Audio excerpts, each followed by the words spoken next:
Hello, I'm Margot Politis. Welcome to Study English IELTS Preparation. Today we're going to look at how English users indicate negative meanings.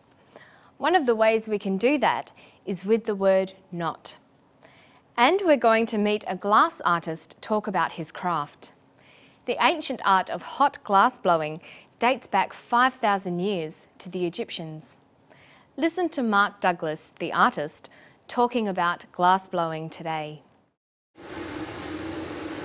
I think people are fascinated about glass in a sense, I know my grandmother had a beautiful glass vase on her dressing table or whatever. It was always, don't break the vase, it's this precious thing.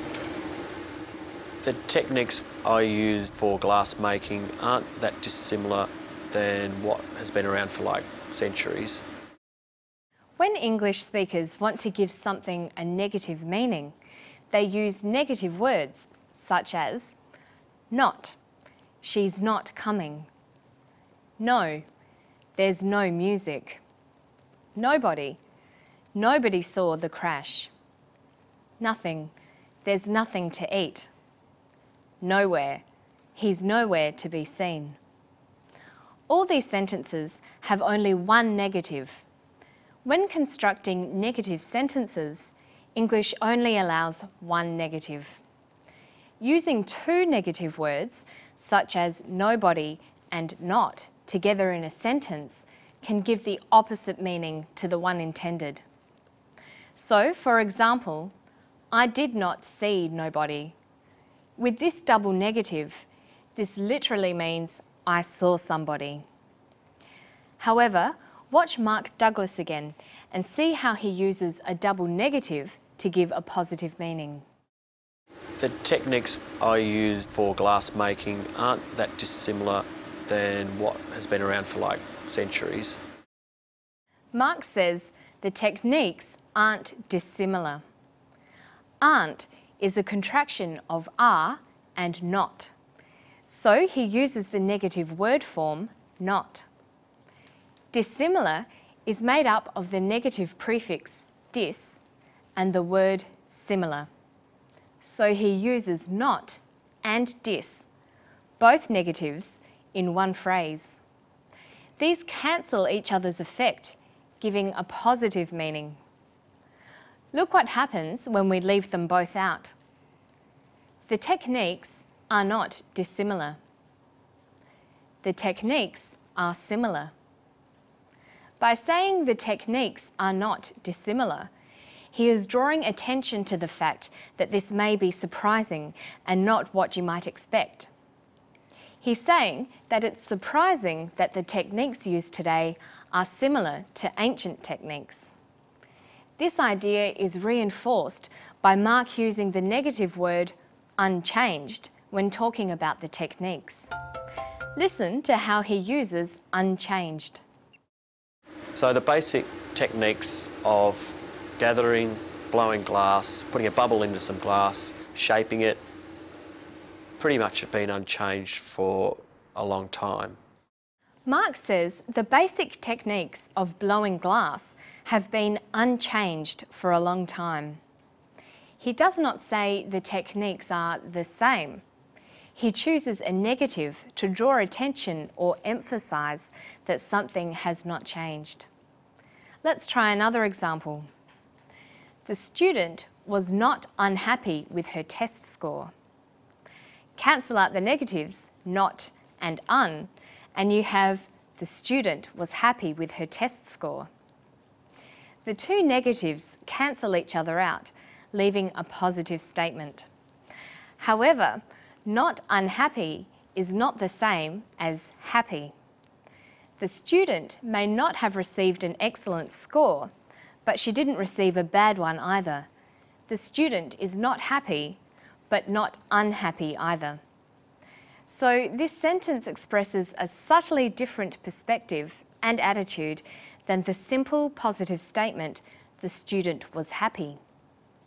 You can practice this construction by adding the prefix dis or un to many words. Not disloyal, not dishonest, not uncommon, not uncomfortable, not unkind.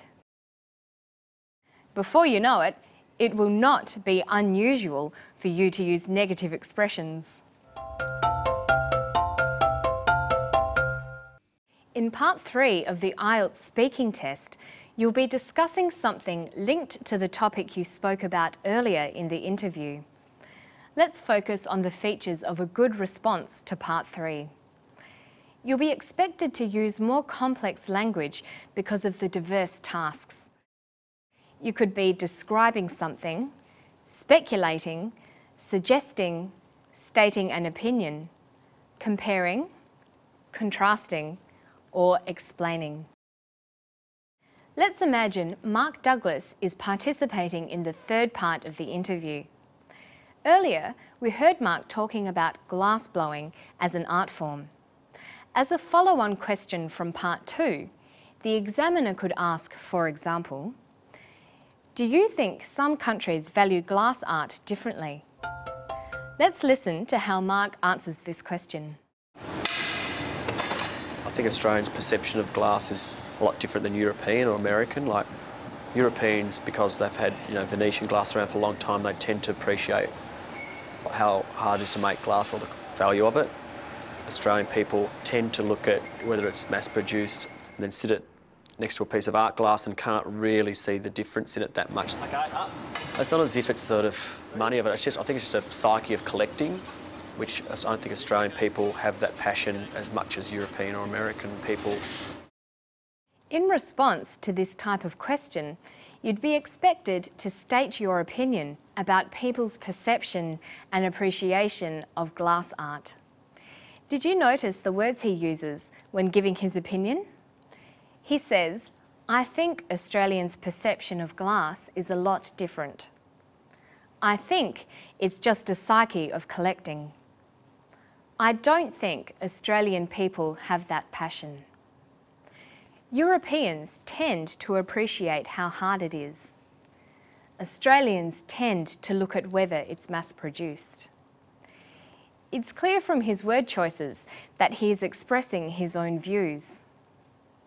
You would also be expected to make comparisons like Mark does when he says, Australians' perceptions are a lot different than Europeans. It's important to vary your sentence structure. Mark uses a variety of sentence structures that are grammatically correct. He makes complex sentences, sentences that have more than one clause. He uses the subordinate conjunction because.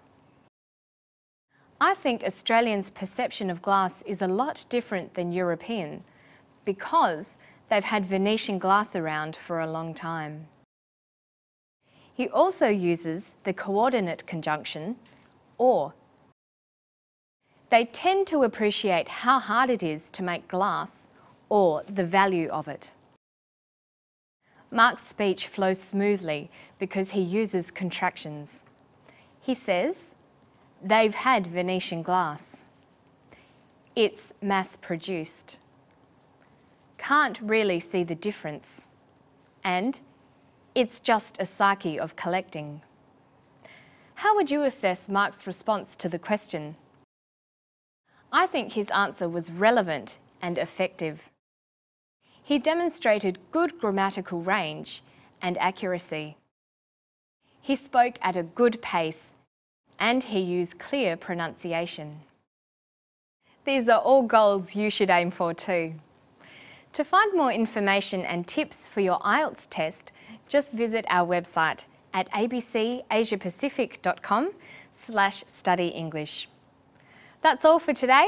I'll see you next time on Study English. Bye-bye.